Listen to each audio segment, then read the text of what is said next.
नमस्कार भक्तों, आज हम आपको एक कथा सुना रहे हैं। अर्जुन की प्रतिज्ञा। महाभारत का भयंकर युद्ध चल रहा था। लड़ते लड़ते अर्जुन रण क्षेत्र से दूर चले गए थे। अर्जुन की अनुपस्थिति में पांडवों को पराजित करने के लिए द्रोणाचार्य ने चक्रव्यूह की रचना की।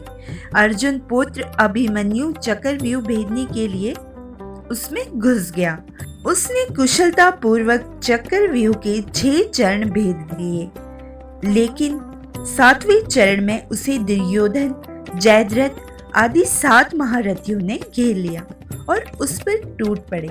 जयद्रथ ने पीछे से निहत्थे अभिमन्यु पर जोरदार प्रहार किया। वह वार इतना तीव्र था कि अभिमन्यु उसे सहन नहीं कर सका और वीर गति को प्राप्त हो गया। अभिमन्यु की मृत्यु का समाचार सुनकर अर्जुन क्रोध से पागल हो उठे। उसने प्रतिज्ञा की कि यदि अगले दिन सूर्यास्त से पहले उसने जयद्रथ का वध नहीं किया तो वह आत्मदाह कर लेंगे। जयद्रथ भयभीत होकर दुर्योधन के पास पहुंचा और अर्जुन की प्रतिज्ञा के बारे में बताया। दुर्योधन उसका भय दूर करते हुए बोला, चिंता मत करो मित्र, मैं और सारी कौरव सेना तुम्हारी रक्षा करेंगे। अर्जुन कल तुम तक नहीं पहुंच पाएगा, उसे आत्मदाह करना पड़ेगा। अगले दिन युद्ध शुरू हुआ। अर्जुन की आंखें जयद्रथ को ढूंढ रही थी, किंतु वह कहीं नहीं मिला।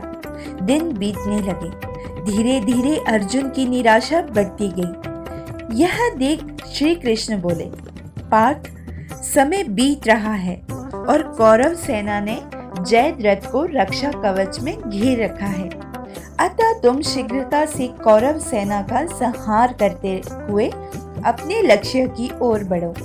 यह सुनकर अर्जुन का उत्साह बढ़ा और वह जोश से लड़ने लगे, लेकिन जयद्रथ तक पहुंचना मुश्किल था। संध्या होने वाली थी। तब श्री कृष्ण ने अपनी माया फैला दी। इसके फलस्वरूप सूर्य बादलों में छिप गया और संध्या का भ्रम उत्पन्न हो गया। संध्या हो गई और अब अर्जुन को प्रतिज्ञावश आत्मदाह करना होगा। यह सोचकर जयद्रथ और दुर्योधन खुशी से उछल पड़े। अर्जुन को आत्मदाह करते देखने के लिए जयद्रथ कौरव सेना के आगे आकर अट्टहास करने लगा। जयद्रथ को देखकर श्री कृष्ण बोले, पार्थ, तुम्हारा शत्रु तुम्हारे सामने खड़ा है। उठाओ अपना गांडीव और वध कर दो इसका। वह देखो, अभी सूर्यास्त नहीं हुआ है। यह कहकर उन्होंने अपनी माया समेट ली। देखते ही देखते सूर्य बादलों से निकल आया। सबकी दृष्टि आसमान की ओर उठ गई। सूर्य अभी भी चमक रहा था। यह देख जयद्रथ और दुर्योधन के पैरों तले जमीन खिसक गई। जयद्रथ भागने को हुआ, लेकिन तब तक अर्जुन ने अपना गांडीव उठा लिया था।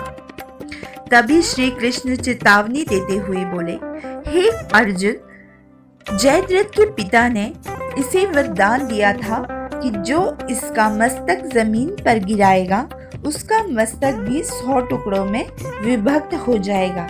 इसीलिए यदि इसका सिर जमीन पर गिरा दो, तुम्हारे सिर के भी 100 टुकड़े हो जाएंगे। हे पार्थ, उत्तर दिशा में यहाँ से 100 योजन दूरी पर जयद्रथ का पिता तप कर रहा है। तुम इसका मस्तक ऐसे काटो कि वह उसके पिता की गोद में जाकर गिरे। अर्जुन ने श्री कृष्ण की चेतावनी ध्यान से सुनी और अपनी लक्ष्य की ओर ध्यान कर बाण छोड़ दिया। उस बाण ने जयद्रथ का सिर धड़ से अलग कर दिया और उसे लेकर सीधा जयद्रथ के पिता की गोद में जाकर गिरा। जयद्रथ का पिता चौंक कर उठा तो उसकी गोद में से सिर जमीन पर गिर गया। सिर के जमीन पर गिरते ही उसके सिर के भी 100 टुकड़े हो गए। इस प्रकार अर्जुन की प्रतिज्ञा पूरी हुई और हमारी कहानी भी। तो कैसी लगी आपको ये कहानी, हमें कमेंट बॉक्स पर ज़रूर बताएं। और हमारे चैनल को यदि आपने सब्सक्राइब नहीं किया है तो कर लीजिए। धन्यवाद।